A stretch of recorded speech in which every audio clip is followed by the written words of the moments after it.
ఆ తర్వాత జాతీయ అధ్యక్షుడు నడ్డా గారు, జాతీయ నాయకులు అందరూ తీసుకున్న తర్వాత రాష్ట్ర స్థాయిలో మేమందరం కూడా మళ్ళీ తిరిగి సభ్యులుగా చేరటం అనేది జరుగుతుంది. ఆ తర్వాత మా కార్యకర్తలందరూ కూడా ప్రజల్లోకి వెళ్తారు. ఆ నేపథ్యంలోనే భారతీయ జనతా పార్టీలో ఉన్నటువంటి మోర్చాలు అంటే ఒక్కొక్క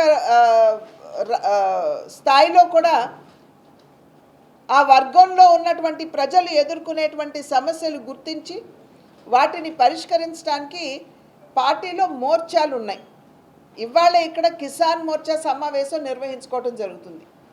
పేరెంట్ బాడీ ఎట్లాగో ప్రజల్లోకి వెళ్తుంది, అదేవిధంగా కిసాన్ మోర్చా కూడా ప్రజల్లోకి వెళ్ళాలి. భారతీయ జనతా పార్టీ సర్వస్పర్శి అనేటువంటి విషయాన్ని బాగా విశ్వసిస్తుంది. అంటే అందరినీ కలుపుకుంటూ ముందుకు వెళ్ళాలి అనేటువంటి భావన. కనుక కిసాన్ మోర్చా ప్రత్యేకమైనటువంటి దృష్టి రైతుల మీద పెడుతూ రైతులకి కేంద్ర ప్రభుత్వం అందించినటువంటి సహకారాన్ని, చేసినటువంటి సేవని వారందరికీ కూడా గుర్తు చేస్తూ పెద్ద సంఖ్యలో రైతుల్ని పార్టీలో చేర్చుకోవడం.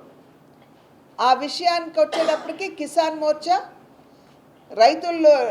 రైతుల్లోకి వెళ్ళి కేంద్ర ప్రభుత్వం చేసినటువంటి పనులన్నీ కూడా వారికి వివరించి తెలియజేస్తూ ఈ కార్యక్రమాన్ని వారు చేస్తారు.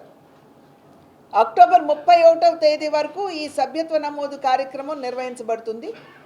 చివరి రోజున నడ్డా గారు, మా జాతీయ అధ్యక్షులు నడ్డా గారు దేశంలో ఉన్నటువంటి 10 లక్షల బూతులు ఏవైతే ఉన్నాయో ఆ బూతుల్లో అక్కడ ఉన్నటువంటి కార్యకర్తల్ని సమావేశపరిస్తే వారు డిజిటల్ మాధ్యమంగా వారు కార్యకర్తలందరినీ కూడా ఉద్దేశించి వారి సందేశాన్ని ఇవ్వడం జరుగుతుంది. అక్కడితోటి సభ్యత్వ నమోదు కార్యక్రమం పరిసమాప్తం అవుతుంది. ఆ తర్వాత సంస్థాగతపరమైనటువంటి విషయాల మీద జాతీయ నాయకత్వం దృష్టి పెడుతుంది. కనుక దానిలో భాగంగా ఇవాళ కిసాన్ మోర్చా నిర్వహించేటువంటి సమావేశానికి ఎట్లా సమాయత్తం అవ్వాలి, ఏ అంశాలు తీసుకుని ప్రజల్లోకి వెళ్ళాలి అనేటువంటి విషయాలు చర్చించుకోవటానికి ఇవాళ మేమందరం కూడా ఇక్కడ సమావేశం అవడం జరిగింది.